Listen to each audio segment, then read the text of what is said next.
India's aviation regulator, the DGCA, has mandated checks on the fuel control switches of all Boeing aircraft operating in India. In this, the aviation regulator has only followed in the footsteps of airlines across the world, including Etihad, South Korea, and Singapore Airlines, that also began doing their own quiet checks on the fuel control switches. This after the Air India 17 crash and a preliminary investigation report that revealed a 2018 FAA advisory talking about a possible problem with the locking mechanisms of these fuel switches. Since then, we have also reported on a United Kingdom regulator's directive that was renewed after 2015 on the 15th of May 2025, under 4 weeks before the crash of Air India 171. This pertained to fuel valves and flagged them as a potential safety issue. I'm Barkha Dutt. You're with the Mojo Story. We'll be cutting across live to the United States of America in a moment from now to speak to a top U.S. aviation expert, a top U.S. aviation attorney, Mary Schiavo. She is somebody who has called out a possible software glitch in Boeing that she says is not just well known, but has been well documented in the past, that there are enough examples and precedents from history that also point to a dual rollback of the engines of the 787, which is a highly electric aircraft. This, even as sections of the Western media have smeared the pilots, Captain Sumit and Captain Clive, without evidence, with whispers about a suicide mission that has been rubbished by the pilot community in India. A global pilots forum today has warned against extrapolation and hasty conclusions based on a preliminary investigation report that raises many questions but does not answer them. After the 2018 FAA advisory and now the renewed UK directive that was issued in 2025 on fuel valves, both fuel switches and fuel valves are back in scrutiny. As I mentioned, Air India, even before the DGCA, began its own quiet checks to check whether fuel control switches are working as they should. Let me introduce our newsmaker today. Mary Schiavo is joining us from the United States of America. She's one of the country's foremost aviation attorneys, and previously she's also been the Inspector General with the U.S. Department of Transportation. Thank you, ma'am, for your time. I want to start by asking you whether you have any preliminary perceptions about what has happened in this horrific crash. Boeing itself has quite a notorious and spotty reputation. We've had the Boeing CEO testify before Congress and Senate conceding to security lapses. We've had the incidents of the 737 MAX, where after the first crash, the pilots were blamed, and it took a horrible second crash for Boeing to concede a design flaw. You have been flagging a possible software glitch in a highly computerized electric aircraft such as the 787. I want to know your thoughts. Over to you, Mary. Sure. Well, I've worked, literally hundreds of aviation crash cases. And what I always do is I look at prior crashes. I look at things that have happened before, things where we know there are known problems. And you flagged a couple of them right away. The Boeing 737 MAX 8 crashes, where a system called the MCAS caused the aircraft itself, without pilot input, to put the plane into a nosedive. Now, that was a 737. On 787s, there have already been two interesting, somewhat similar situations. On an All Nippon Airways flight back in 2019, as the plane was coming into land, the fuel control cutoff occurred. The plane itself cut off the fuel to the engines. The plane came in like a very heavy glider, but because it was landing, not taking off, there was not a crash. They were able to get to the runway. On takeoff, you don't have that luxury. You need your engines, producing full thrust, and you only have a couple seconds in the critical time from the time you rotate and lift that plane off the runway until you're at a good rate of climb.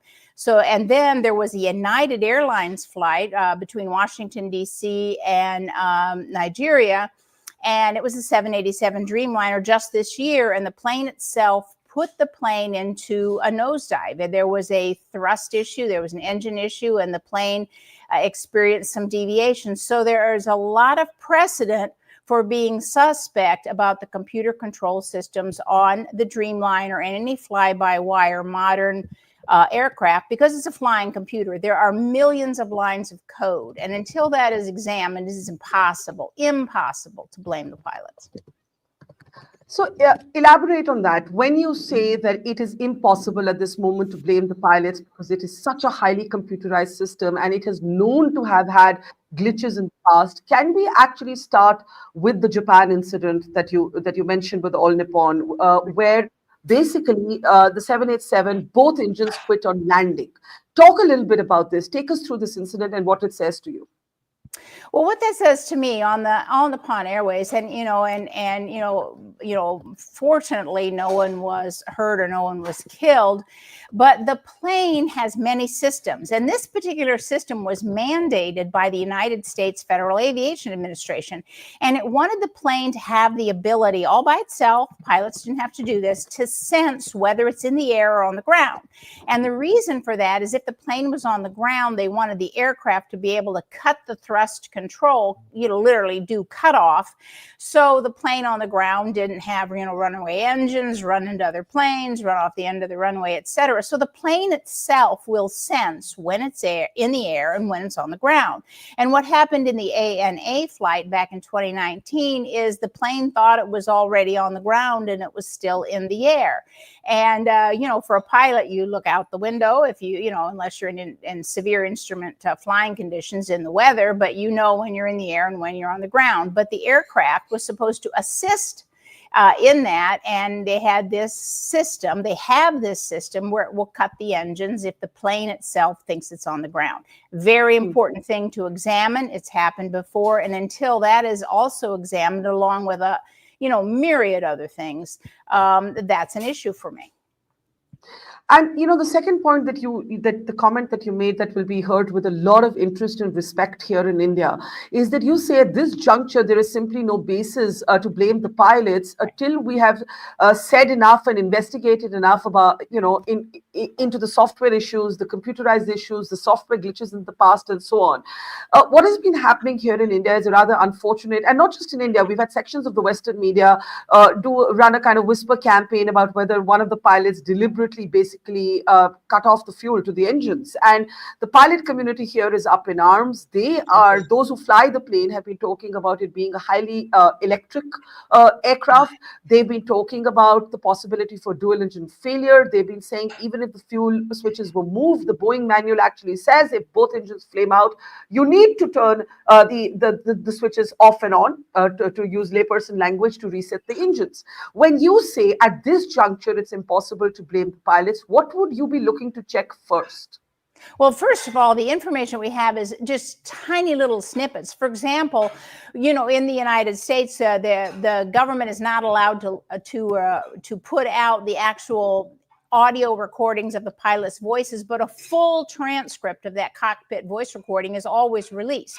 And it's a transcript, and of course, it's subject to debate. But that is always a tremendously important part of the investigation. I mean, there are experts whose job it is literally to listen for tiny inflections in the pilot's voice, to listen for every click in the cockpit, to listen for everything that happens. And of course, in subsequent litigations, that actual recording, the voices are allowed to be played in a sealed courtroom, but those sounds on that cockpit are so important. So just having one pilot allegedly say to the other, why did you do cutoff, and the other one say, I didn't, that's not nearly enough examination to say that the pilots did it. For example, do we know, as in All Nippon Airways, do we know if the airplane itself can cut those switches if the aircraft thinks it's on the ground, or there are other issues with the aircraft? That has to be ruled out before anyone could begin to blame the pilots. And I have worked many cases in the past where this exact same thing has happened. Something has gone wrong. It's a mystery. There's a disaster. The pilots aren't alive to defend themselves, and they blame the pilots. And in about 75% of the cases, the pilots are blamed. And in many cases, I and of course the team I work with have been able to disprove that. I mean, there are just many cases where the pilots are blamed, and including, just remember, they're not blaming them for suicide, they're blaming them for murder. I mean, This is a heinous accusation, and there is just no evidence of that at this point. Everyone remembers MH370, the plane that disappeared, and immediately the world was blaming the pilots. I worked on that case for almost 10 years. There was not a shred of evidence that the Yeah. pilots did that intentionally, and yet they got blamed and their families were just horrified. So it's way too early to say that, and there are way too many suspicious things to say, oh, it's the pilots, because there's no evidence of that. I couldn't agree more with you.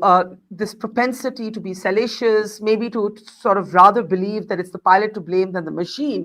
And I want to talk a little bit about how this has happened in the past. You mentioned the 737 MAX.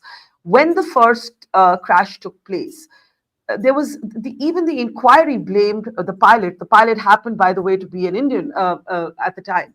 And when the second crash happened, it's only then that it emerged that the MCAS software, and the pilots had no idea of it, was actually creating interference.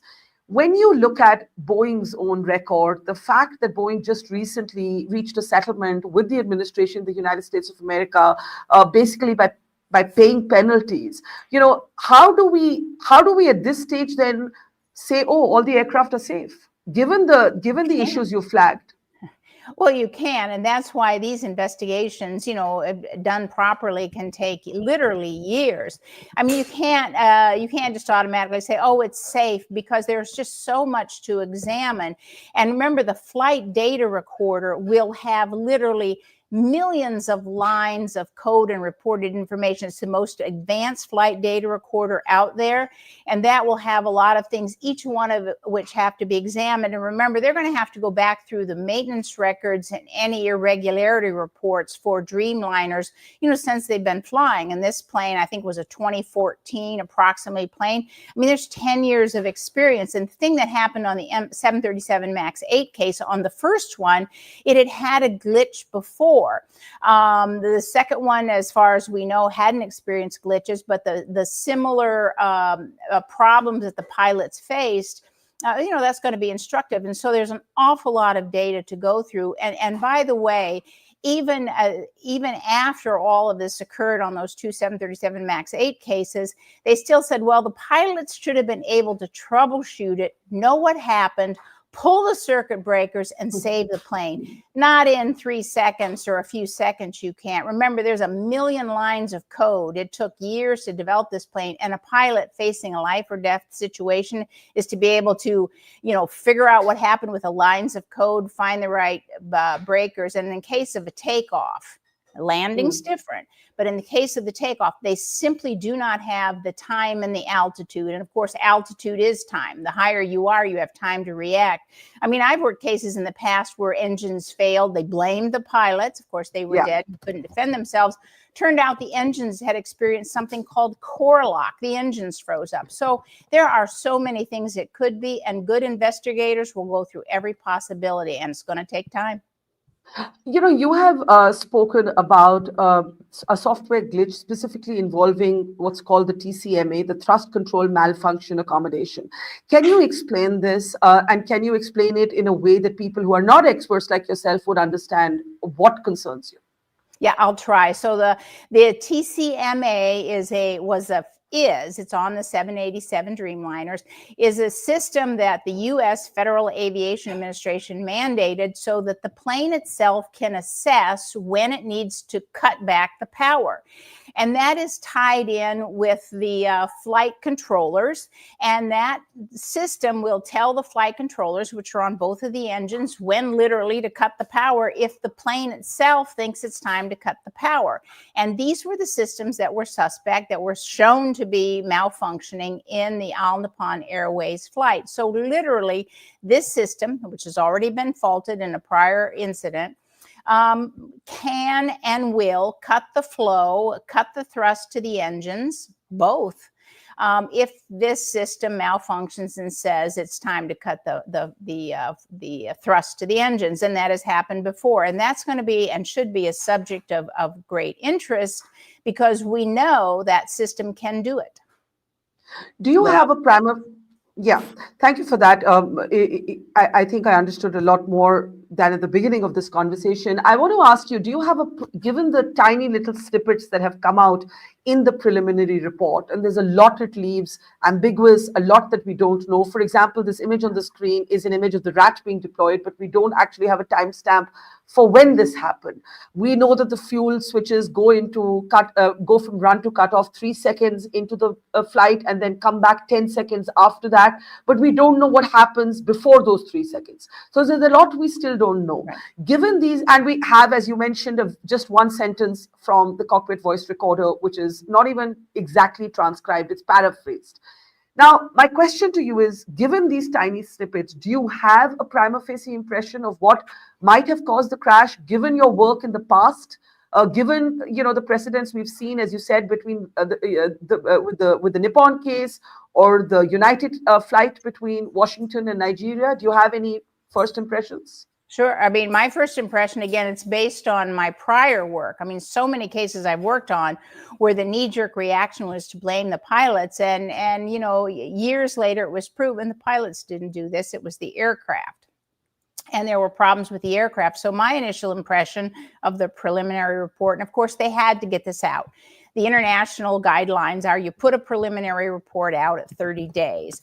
And there's warnings on it that says this is just a preliminary report. This doesn't prove anything. So my initial reaction is still the plane suspect until shown otherwise, because with a plane this advanced, the plane that's highly computerized, until we do all these examinations and look at all the evidence, it is not only unfair, but it's simplistic and harmful to blame the pilots, because that cuts off reasonable investigation into other areas unless you say, no, we're not going to just blame the pilots, because many times I have seen this and many times we've been able to disprove that. If you say the plane is suspect unless shown otherwise, would you at this point, and this has happened before, the 737s were grounded, Boeing had to go back to the drawing board. They had to fix the issue. I think, if I'm not wrong, you have said elsewhere that even after the All Nippon case, Boeing was alerted and they did have to acknowledge design issues. At this point, would you be looking at saying the plane remains the key suspect, the plane is suspect, and therefore, would you be saying grounded till further notice? There are 1,200 of them worldwide. Well, I probably would, but then I'm very cautious. I probably would put out a what's called a service bulletin or a warning to have everyone inspect the system and inspect it now. Now, you can do that. It depends how it's ordered. Sometimes it's an emergency order and you must do it immediately before any more flights. And sometimes they give them 30 days, 10 days, 6 months to do it. But I think those systems have to be checked worldwide. Sure. Yeah. So let me ask you this in the end, because we have only a couple more minutes with you, Mary. You have, as an aviation attorney, often defended families in their litigations, in their petitions, in their cases, including after 9/11.